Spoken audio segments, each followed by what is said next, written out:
Olá, eu sou a Yaya Toledo e esse é o Ser Mulher no Mundo, um canal para falar das questões femininas e todos os seus desdobramentos.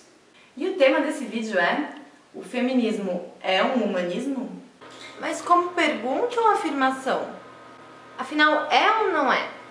Muito bem, são muitos os textos, vídeos, blogs, sites que criticam essa postura de algumas pessoas, de normalmente utilizar o humanismo como forma de fugir da identificação com o feminismo. Ai, mas eu não sou feminista, eu sou humanista.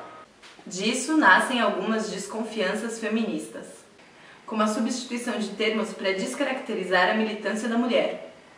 E eu já tinha falado disso, dessa relativização que volta a nos oprimir. Mas de modo nenhum o humanismo que eu quero apresentar aqui é esse distorcido e usado de má fé para alguns. Ou mesmo aquele superdatado representado pelo homem vitruviano do Da Vinci. Ai, ninguém merece. Mas de um humanismo que descende do Da Vinci, passa por Voltaire, Erasmo e Freud. E que afunila num humanismo secular muito bem representado pela fala da feminista Júlia Kristeva. E que aqui no Brasil encontra forças em textos como o da Raquel Gutierrez. Tá, mas qual a diferença entre um e entre outro? A diferença principal é que o humanismo original centrava suas questões na concepção científica do homem, de que o homem seria mais importante em contraposição a um apelo sobrenatural ou hierarquicamente superior.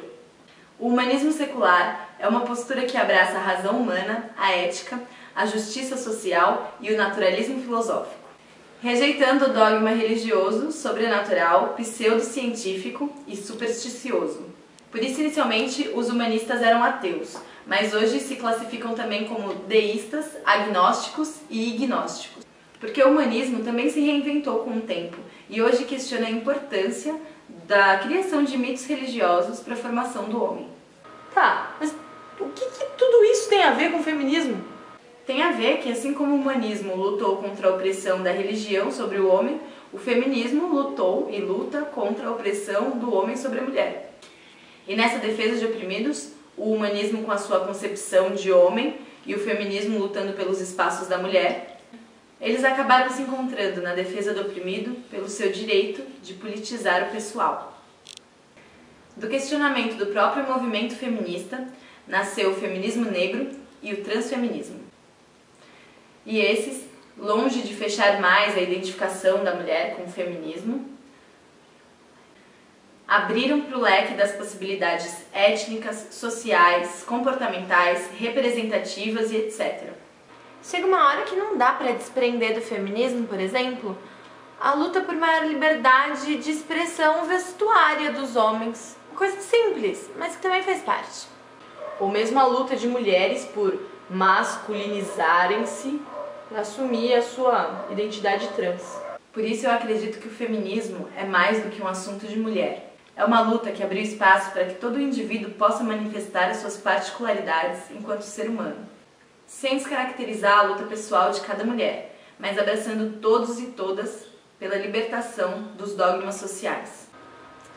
Nossa, visto assim, o próprio feminismo gerou um humanismo entre os gêneros, por exemplo. Para mim, por exemplo, a ideia queer não está nada distante das ideias do humanismo secular. E por mais que algumas mulheres tenham medo de que o humanismo pegue oprimidos e opressores, misture tudo e coloque num saco só, a Judith Butler tem uma fala muito interessante sobre isso. Quando falamos numa crítica da identidade, não significa que desejamos nos livrar de toda e qualquer identidade. Pelo contrário, uma crítica da identidade interroga as condições sob as quais elas se formam, as situações nas quais são afirmadas e avaliamos a promessa política e os limites que tais asserções implicam. Crítica não é abolição. Então minha perspectiva é a de que não é útil basear todas as demandas políticas de alguém em uma posição de identidade, mas faz sentido levantar, como uma questão política explícita, como as identidades foram formadas e ainda são construídas, e que lugar elas devem ter num espectro político mais amplo. Então o humanismo faz a crítica para entender em que bases nós pautamos nossa concepção de ser mulher? É isso? Não só de ser mulher ou homem, mas de ser humano. Nossa, que difícil! A Júlia Kristeva propõe 10 convites para pensarmos as pontes no humanismo. 10 pontos de partida para a gente discutir o humanismo na prática. A primeira é aceitar que o homem masculino não existe. Não existem nem valores, nem fins superiores. Que se nos consideramos como os únicos legisladores, é graças ao contínuo questionamento da nossa situação pessoal, política, histórica, social, que podemos decidir sobre a nossa história e sociedade. É a tal da autocrítica que o movimento feminista tem que fazer sempre, não é? E que faz. Acreditem ou não, faz. A segunda é que o humanismo se desenvolve a partir de rupturas que são inovações. Conhecer intimamente a herança greco-judaico-cristã, machista, é colocá-la sob rigoroso exame, transvalorar a tradição. Isso facilitaria muito a coexistência de memórias culturais que foram construídas nesse tempo e das tais rupturas inovadoras.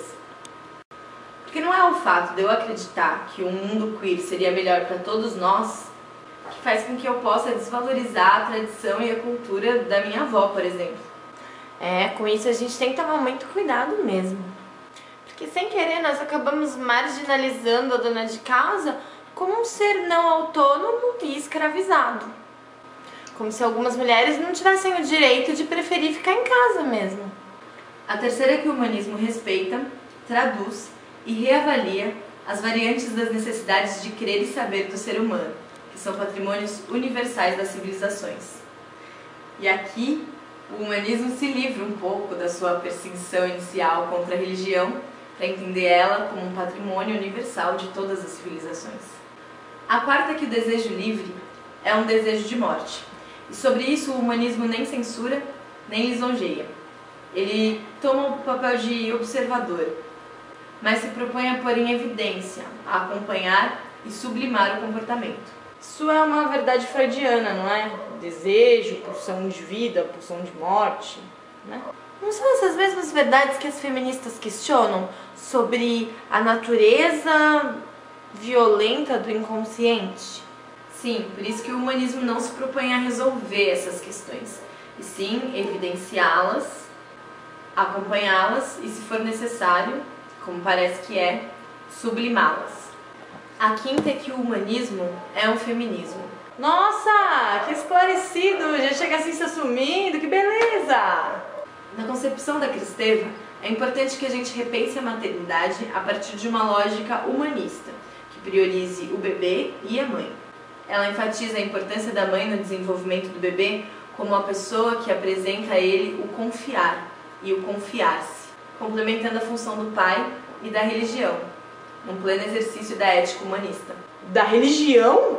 Sim, nada de demonizar a religião. Ela também serve para que o ser humano se sinta mais seguro, mais confiante dos seus valores, verdades e tradições, mesmo que depois ele venha desconstruir isso. Mas ela acha que a religião é fundamental para o ser humano? Não, acho que não. Mas acho que ela reconhece a existência desses valores religiosos como guias éticos dentro de nós. O sexto é que o infinito da capacidade de representações é o nosso habitat, a nossa dimensão profunda e libertadora, a nossa liberdade. Pensando que é por meio da singularidade compartilhada de experiência interior que nós nos representamos, principalmente nós, mulheres de feminismos. Troca de ideias e experiências, né, mulherada? Nisso a gente sempre arrasou. O sétimo é que chegou o momento de retomar os códigos morais do passado. Epa, pera lá, né? Não de forma a reafirmá-los como verdade absoluta, mas para evitar de ficar criando novos mitos coletivos antes de reinterpretar os antigos, revivê-los, reanalisá-los, recolocá-los sobre a ótica moderna. Mas isso aí é papo reaço, hein? Não, isso é papo de quem não desconsidera que as proibições são obstáculos que não devem ser ignorados. Faz parte de um pacto dos humanos entre si e com o planeta. Como se em todas as nossas histórias tivessem provações para nos lembrar do papel árduo do homem no mundo com seu duelo com a natureza. Uma história do ponto de vista masculino, de quem deve domar o exterior, o meio e a natureza. Mas que hoje as mulheres adotam largamente quando o assunto é mercado de trabalho, por exemplo. Oi? É que a gente faça da nossa feminilidade a passagem para pensar não um universo, mas o multiverso das diversidades e a nossa própria eternidade. Tipo a efemeridade natural como característica do nosso registro eterno, da nossa civilização. O nono é que o humanismo não detém nem a corrida das ciências, nem a explosão do dinheiro virtual, mas também não é um regulador do liberalismo. E continuará transformando esse e outros princípios políticos a partir do cuidado amoroso do outro, do cuidado ecológico da terra, da educação dos jovens, da assistência aos doentes, deficientes, idosos e fracos. Humanismo ONG esse aí, hein? E a 10ª é que devemos também confiar no que as próximas gerações farão da história. Ninguém sabe quais seres humanos nos sucederão, e nem se eles estarão tão comprometidos nessa transvalorização antropológica. Ninguém sabe se a próxima geração vai ser mais inteligente ou acomodada. Ou mais narcísica e indiferente do que solidária e altruísta. Mesmo assim, a Cristeva acredita que a era da suspeita não é mais suficiente. Diante das crises e das ameaças cada vez mais graves, chegou a hora da aposta. Devemos ter a coragem de apostar na renovação contínua de homens e mulheres, de crer e saber juntos. Para que no multiverso cercado de vácuo, a humanidade possa perseguir longamente o seu destino criativo. Eu ainda acho confusa essa ideia de multiverso. Meio mística, né? Eu acho que ela está falando de possibilidades quânticas. Do que ela está falando? O texto pode ser conferido na íntegra no link aqui embaixo. E aí cada um tira a conclusão que for possível. Ser Mulher no Mundo sobre o Humanismo, Ser o Feminismo, fica por aqui. Obrigada pela resistência, um beijo e até!